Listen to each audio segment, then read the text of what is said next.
So what do you think? Why are some people poor and other people are rich? I mean, you look around you and you can see people in extremes and probably most people somewhere in between. And sometimes we talk about how somebody's blessed because they have a lot of money or wealth, and maybe in a less often do we refer to those who are struggling as being blessed. But in order to really come to this part of the Old Testament that is known as the wisdom literature or the Old Testament wisdom, I want to give a couple of things that frames this whole body of literature. Because really when we talk about the wisdom literature, the book of Proverbs, book of Job, book of Ecclesiastes, maybe some other books as well, we need to see that there are some foundational principles about the wisdom literature.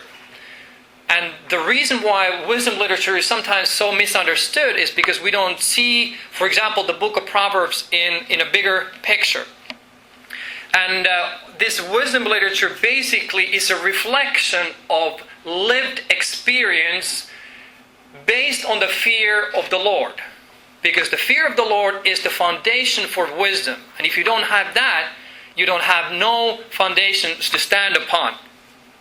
And in a practical way, it was the Israelite sages or the wise people who were reflecting on the order of creation, and as they were looking around them, and then they were coming up with these principles of how created works under the leadership of God, and what are some principles that He has instilled in creation.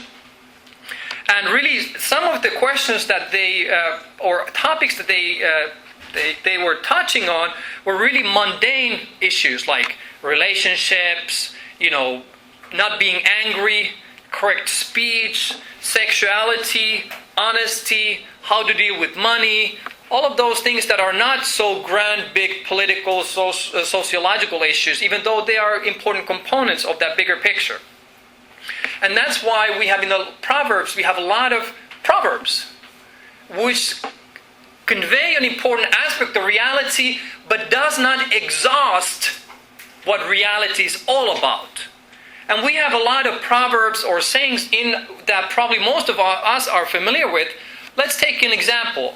A penny saved is penny earned. I mean, we know that it's not to be taken always literally, but it invites a person to reflect on frugal use of money. And but in every case, it doesn't apply. And it does not exhaust all the things that can be said about money or being good with your possessions. So in somewhat similar way, the book of Proverbs has a lot of different proverbs that looks at the reality from different perspectives and gives some general principles. And one of the principles of the book of Proverbs is seek wisdom, live wisely, and there are some good consequences. Now, if you live foolishly and you walk in the path of folly, there are some negative consequences. So that's kind of like the general principle. And in relations to the possessions, poverty, and riches, I want to start with some keen observations about the poverty and wealth that the book of Proverbs tells us. And I have a lot of scriptures here. I'm just going to read a couple of them. First is Proverbs 10:15. The wealth of the rich is the fortified city, but poverty is the ruin of the poor. 13:8. A person's riches may ransom their life, but the poor cannot respond to threatening rebukes. 13:23. An unplowed field produces food for the poor, but injustice sweeps it away. 14:20.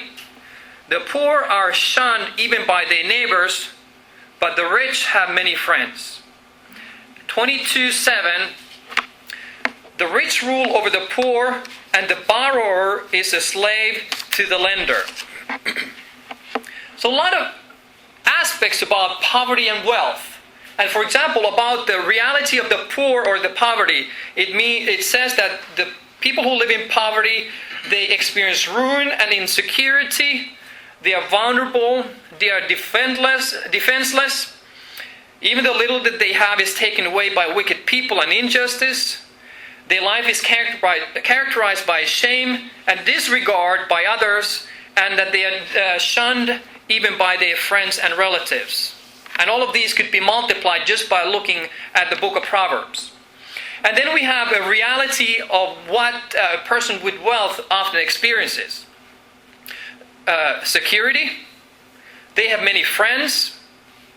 They have power to negotiate difficult situations. They are able to talk back. And they have power to make choices.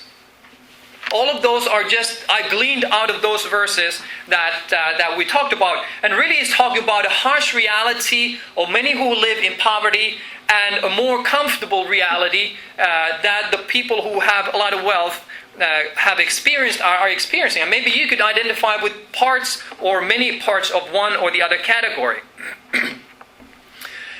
Then the second part that I want to touch on is that we have a lot of different sections in the book of Proverbs that talks about wealth as a blessing from God. So wealth is seen as a good reality that God can provide. And then we have poverty as a consequence of folly and laziness. So in other words, it gives one answer to why some people are poor and why some people are rich. And according to the Proverbs, life operates on two different principles. The principle of wisdom and the principle of folly. If you follow the wisdom principle, there are certain consequences. And you follow the folly principle, there are certain consequences as well. And obviously, when we talk about the principle, it means a constant and continuous application of those truths in the attitudinal and behavioral level in a person's life.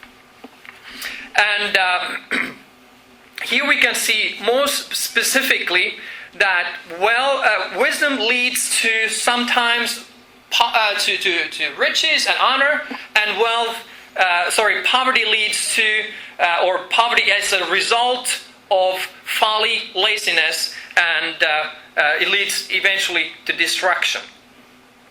Now, what I want to touch up here first is the connection of wealth, prosperity, and godly life. And then this is one of the issues that we can see in the book of Proverbs, but it's also probably the most misunderstood part of this book of Proverbs. So let me read a couple of the verses from book of Proverbs that clearly connect wealth, honor, and a godly, a wise living. So let's start with chapter 3, verse 9 to 10. Honor the Lord from your wealth and from the first of all your produce. So your barns will be filled with plenty and your vats will overflow with new wine. Second section, chapter 8, verses 17 to 18. Those who diligently seek me, which is wisdom, will find me. Riches and honor are with me, enduring wealth and righteousness. Then we have chapter 22, verse 4. The reward for humility and fear of the Lord is riches, honor, and life. So we can see here clearly the principle, what I call action-consequence principle in the book of Proverbs. So you do the right thing, you honor the Lord, and you're generous, and your wealth will increase. And then we can see the second principle there's a connection between poverty, laziness, drinking, drunkenness, and foolishness. And I have another set of verses that I will read from here. It says in 6 verses 8 to 11, How long will you lie down, O sluggard? When will you arise from your sleep, a little slumber, a little folding of the hands to rest? Your poverty will come in like a vagabond, and your need like an armed man. 14:23 says, In all labor there is profit, but mere talk leads only to poverty. chapter 19, verse 15, laziness casts into a deep sleep, and an idle man will suffer hunger. And lastly, 23, verse 21, for the heavy drinker and the glutton will come to poverty, and drowsiness will clothe one with rags. So in other words, poverty and lack are connected to foolish ways of living, especially being lazy, being idle, being negligent, to mere talk, loving sleep, excess drinking, and gluttony. Those again can demonstrate in the book Proverbs that we have connection between laziness and idleness and mere talk to poverty and misfortune. Okay, so according to the general observation, this principle is true. Laziness leads to poverty, and diligence and honesty to honor and prosperity. Now, this presupposes certain things. It presupposes a fairly stable society. Not a crisis situation, a stable society where there's no judicial corruption, too much bribery, discrimination in ethnic or other ways. The other thing that I want to point out and really raise the question, is this true always? That, godly life leads to wealth or riches, and laziness and foolishness leads to poverty. We have a counter testimony. We have a different perspective, both in the Proverbs and more specifically in the book of Job and Ecclesiastes, that brings a different perspective, so that this one aspect of action and consequence is something that is general, but there's another way of looking at things, and it does not uphold this principle as clearly as we just mentioned. So this is to avoid simple mathematical equation between, you look at somebody is wealthy, therefore he or she must be godly. Or look at a person who's poor, he or she must be lazy, or he or she must be doing something wrong. And this is why we have this counter testimony. And another reason why I want to bring this up, because this is so misused.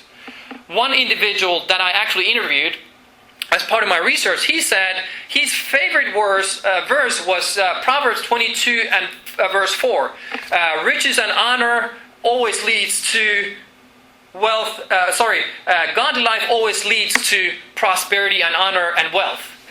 And he based his whole theology of prosperity based on that one verse.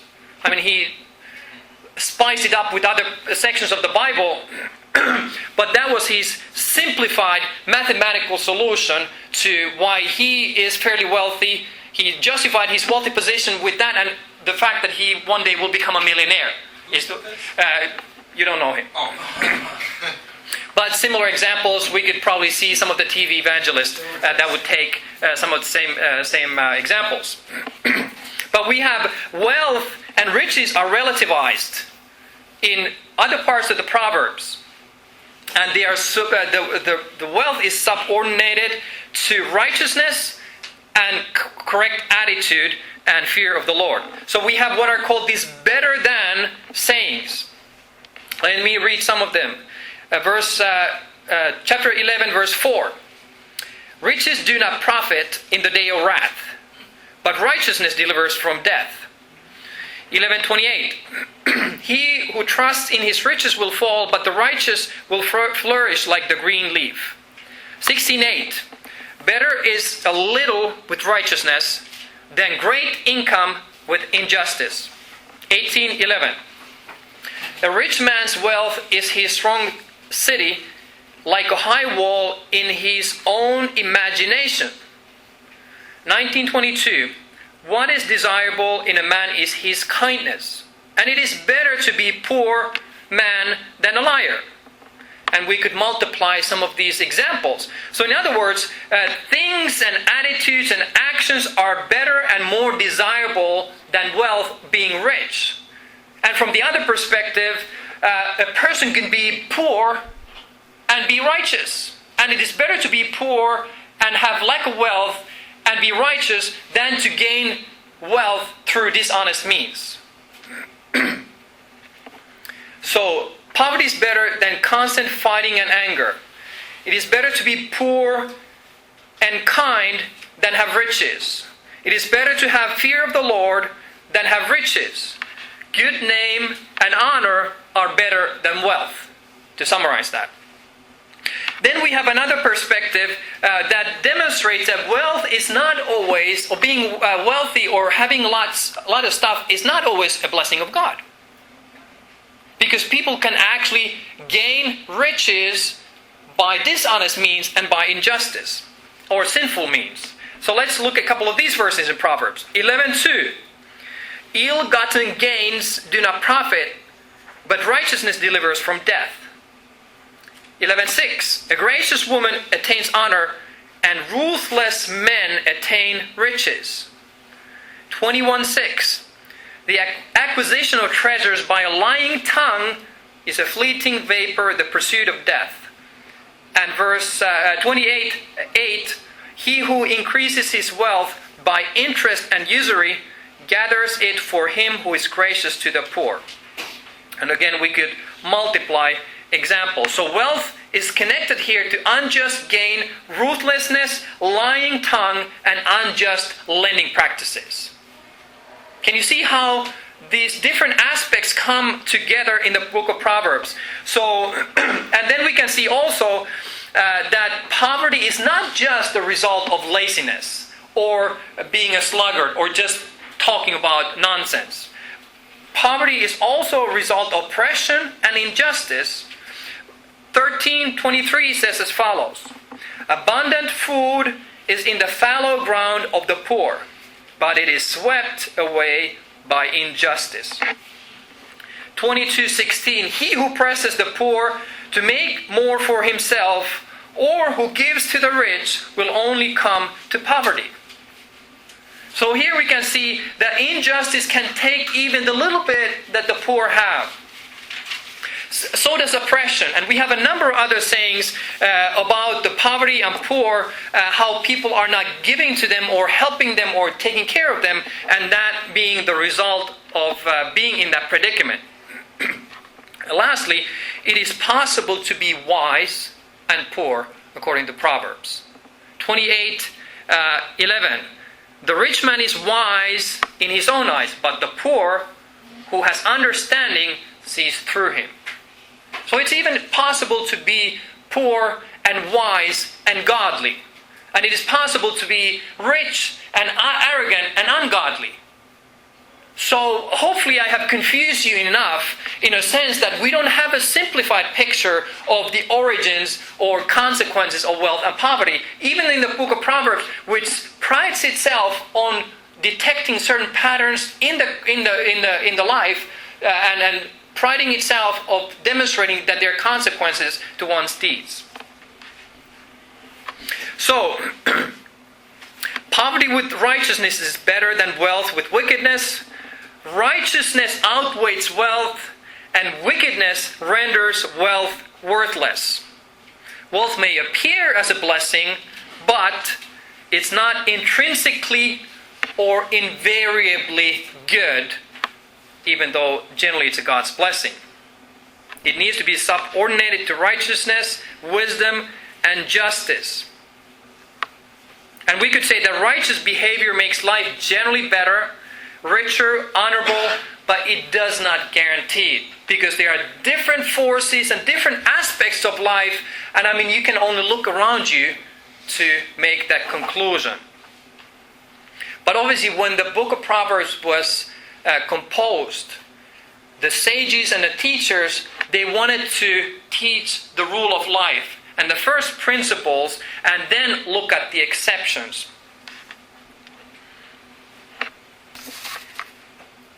Having said that, I have looked at the general principles in the book of Proverbs, and then what I would call the counter testimony, or the different perspective.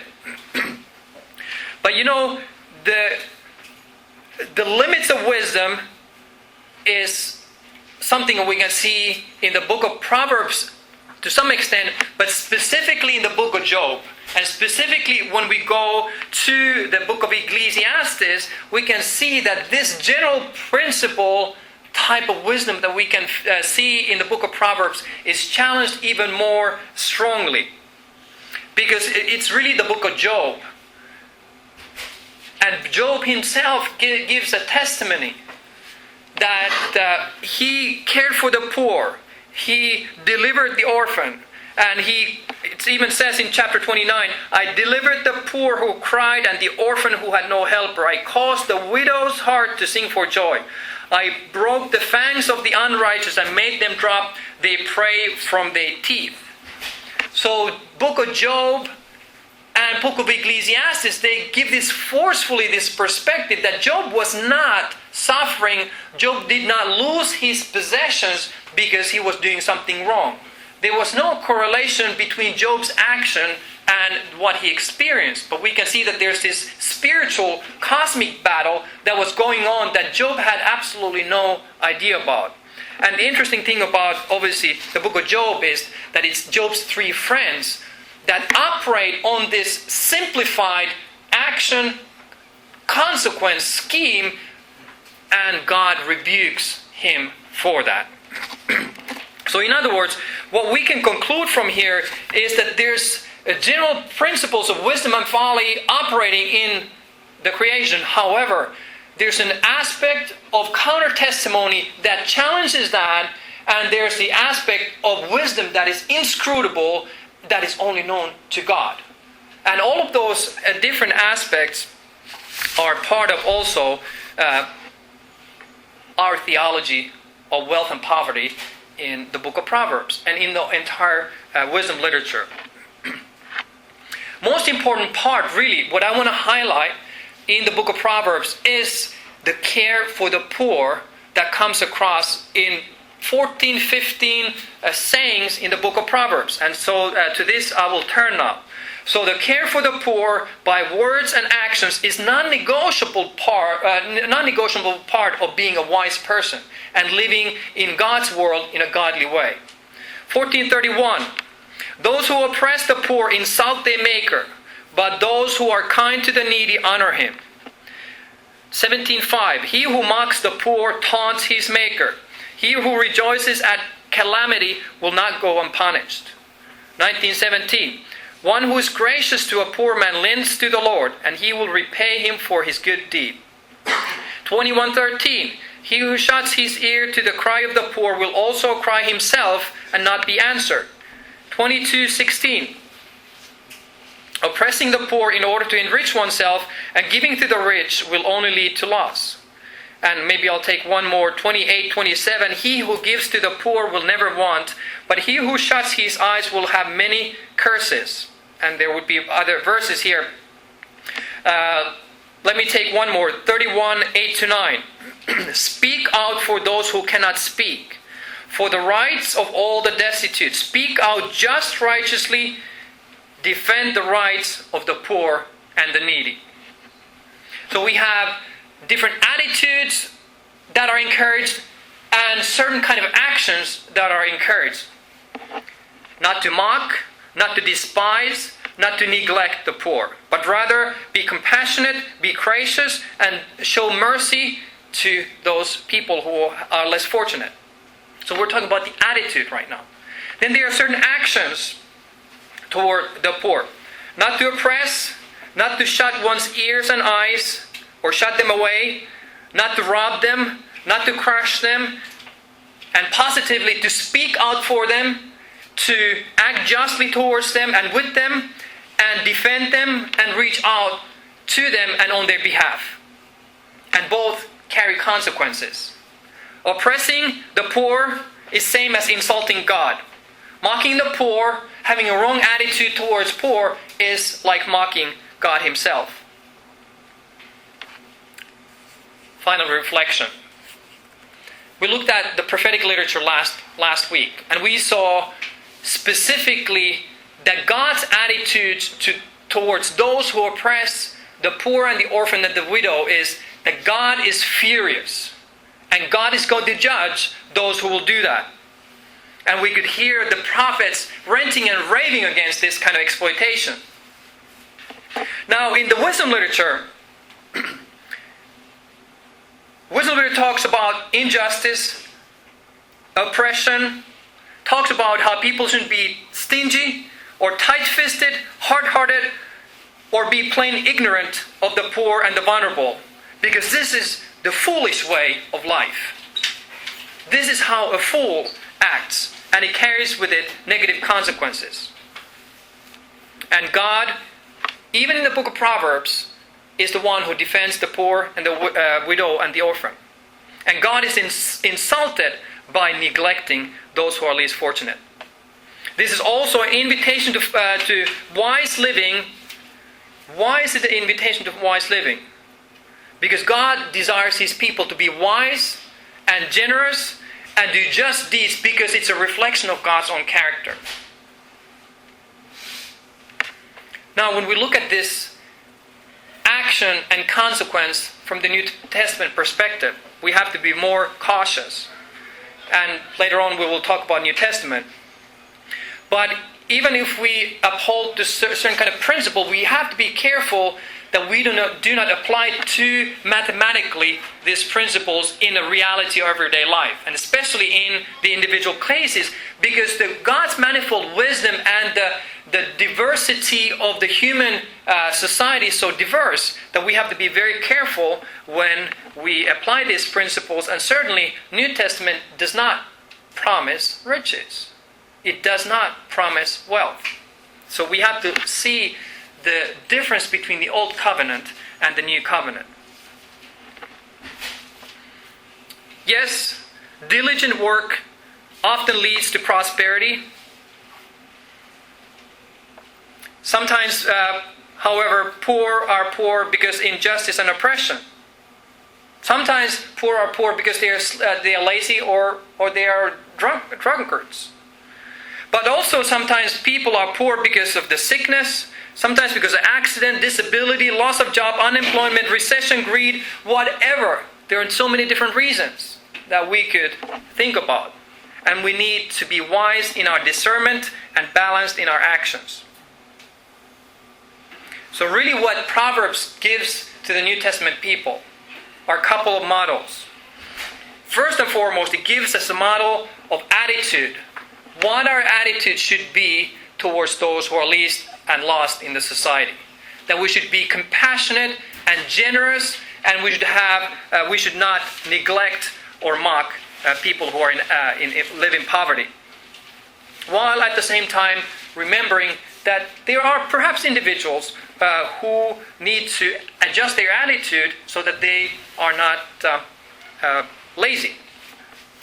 In the realm of actions, God's people are called to justice, to defend the poor and the orphan and the widow, speak on their behalf, and confront the powers so that they would make adjustments to help those that are least fortunate.